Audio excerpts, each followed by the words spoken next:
Monica, thank you for introducing me. I feel like the more I come to these conventions, the more I get to meet everyone, and it's like a family here now. I feel like I know everyone. For those of you that I don't know, it's very nice to meet you. I'm Dan Fainman, CEO and founder of Larecoin. And Larecoin is a very unique company. As Monica was saying earlier, we're tokenizing tuition payments, scholarships, and student debt. And we're rolling out a live platform technology to drive the ecosystem behind Larecoin. We have a consumer side, a business side, institutional side, our very own blockchain platform with an Explorer and mining client.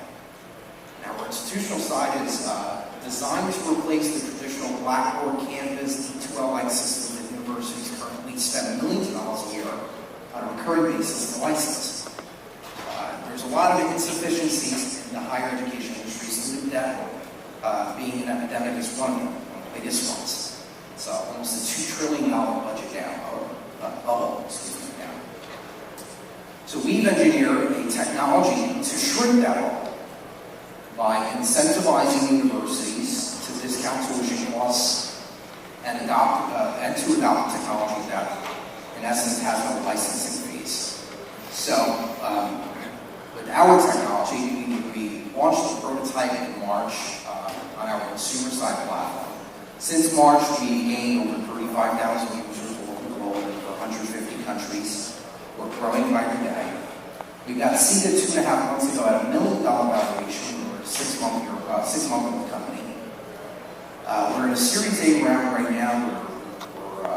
We're looking to raise money for a private offering. We're also one of the first, if not the first, education company that filed a registration statement with the SEC.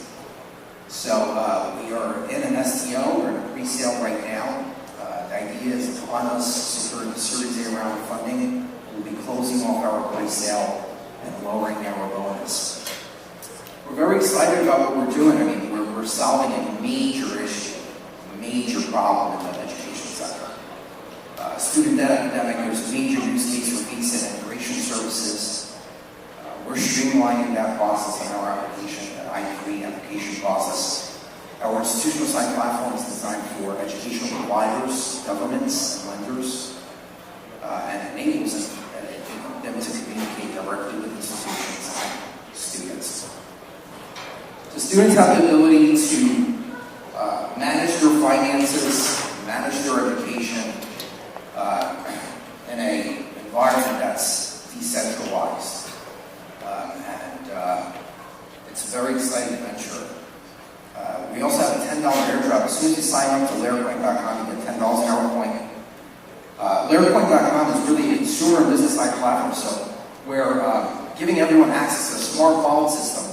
We've designed a smart wallet system. It's the first smart wallet system that actually has voice recognition technology tied to it, which allows you to ask questions and, in essence, crawl data. So if you wanted to, almost kind of like an iPhone, if you ask Siri what the weather is today, Siri tells you what the weather is. If you ask the Larecoin Smart Wallet System what the market price of Ethereum is, it tells you what the market price of Ethereum is.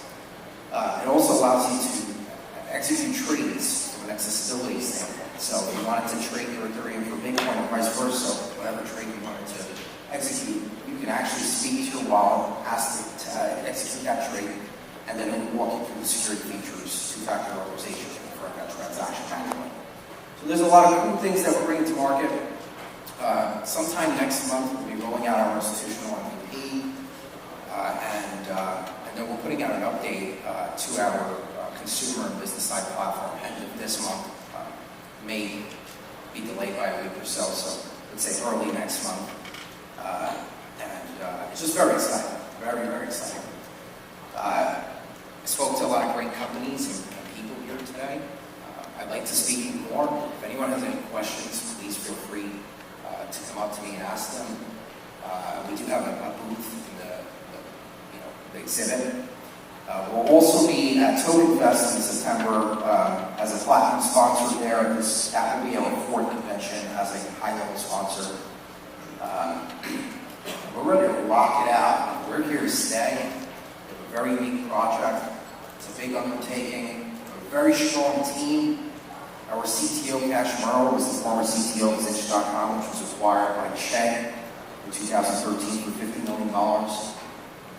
That was a scholarships and education platform. Our CFO is also very credible. Senator Durham happens to be the CFO of 3 big nonprofits, the biggest nonprofit at $150 million revenue rate last year. I'm not trying to confuse anyone with numbers, I'm just trying to relay the credibility factor in our team. We also have a very strong legal department, now one of the strongest in this country. We're very connected in the space. We welcome governments, we welcome lenders, we welcome other entrepreneurs, and we welcome investors. We're here to raise money. Without money, you can't make this thing a reality. You know, Brock Pierce said something that's stuck in my head. Brock Pierce said, "You're not a true billionaire unless you affect the lives of a billion people." And that's stuck in my mind. That's something I truly believe. So, with that said, I'm going to play a short video, real quick, just to give you guys an older video, actually. We're allocating most of our resources right now to more important things. So videos and materials, we've invested in that already. We have brochures, we have all that stuff. This stuff's a little bit outdated, but it'll give you somewhat of an idea of what we're looking at accomplishing, what we're accomplishing. So, if you guys have that video, go ahead and play it. No? Okay. I guess not. I'll do a quick Q&A, I guess. Anyone have any questions? No questions? Anyone here went to college?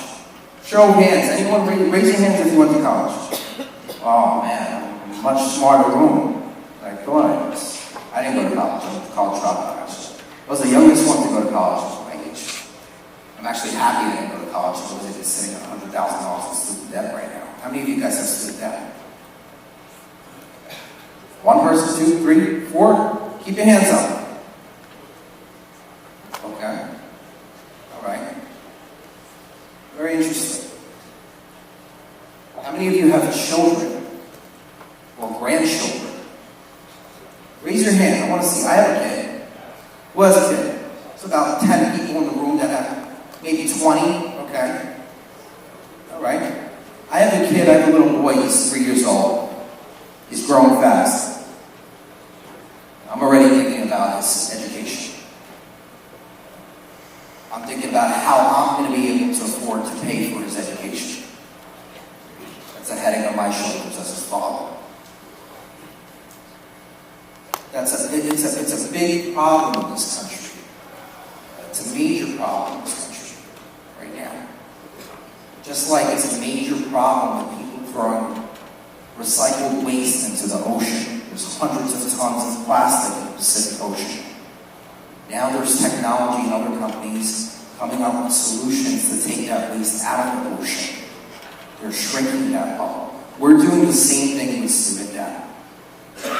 We're providing a solution that integrates, again, lenders, governments, and educational providers into the same ecosystem where there are students and businesses to deal with this epidemic.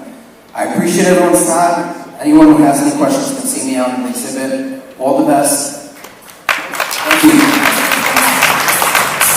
I don't know about you, but during that segment, I got one of those robocalls that said, "We can help you refinance your student loan debt." I went, "Great, it's been paid off for a year." So definitely we need something for student loans. Our next speaker is Ronald Mears, and it is medium rare, media asset ownership and the blockchain. I am very interested in this one. Ronald, welcome. Come on up. Give a big round of applause. And after this one, there will be a contest that moves to the front.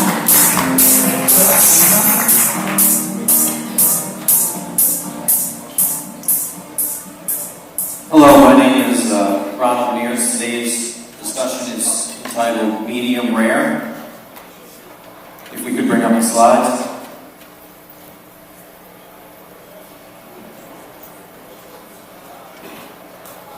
So we'll be looking at media asset ownership and the blockchain.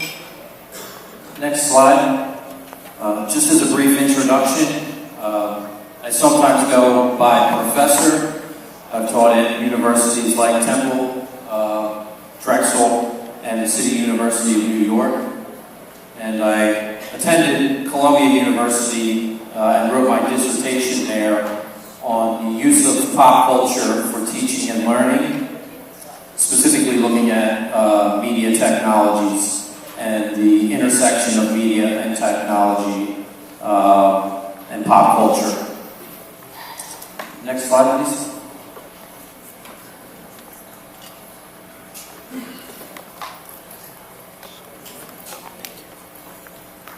So,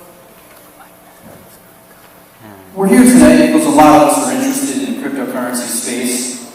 We're interested in the blockchain space. And some of our closest and most dearest loved ones think we're all crazy. Probably more of the people in your life think you're crazy than the ones that think you're smart for being here. I know that's true in my own life. And I spend half of my day convincing people that I'm not crazy for being in this space. My interest lies deeply in the intersection of media with digital assets. And I think, and the next speaker actually will highlight this even more than me, some of the argument against this space are that people are buying and selling and trading items that have no value in their minds for hundreds or thousands of dollars. One example of that is the digital collectibles phenomenon, such as CryptoKitties and others, where collectors are paying and trading for hundreds of thousands of dollars for a few bits on a computer screen, which any of us here could screenshot and have the same image on our, theoretically, on our own computer, in our home.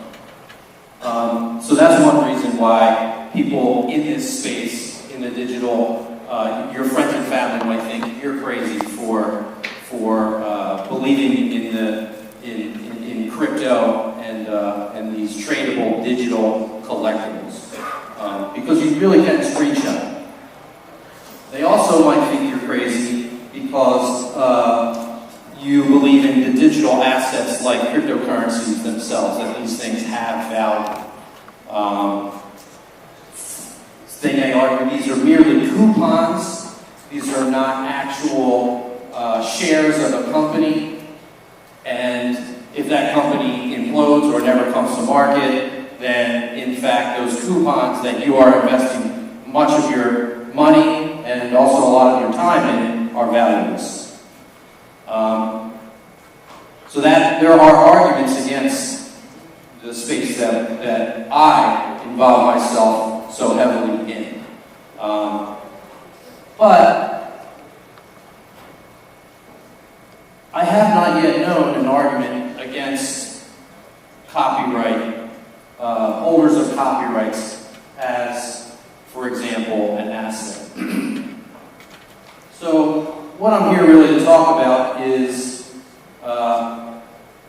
what I think will be a trend, and I don't mean to downplay digital currencies because I am an investor, and I don't mean to downplay digital collectibles because I am a collector also. But in this space, and what I'll get to on the next slide, we provide, in my company called Fainman, is we are utilizing copyrights and arguing that those are digital assets. So what I mean by that is that when you own tokens of a particular company, whether it's a security or simply an ICO, you in effect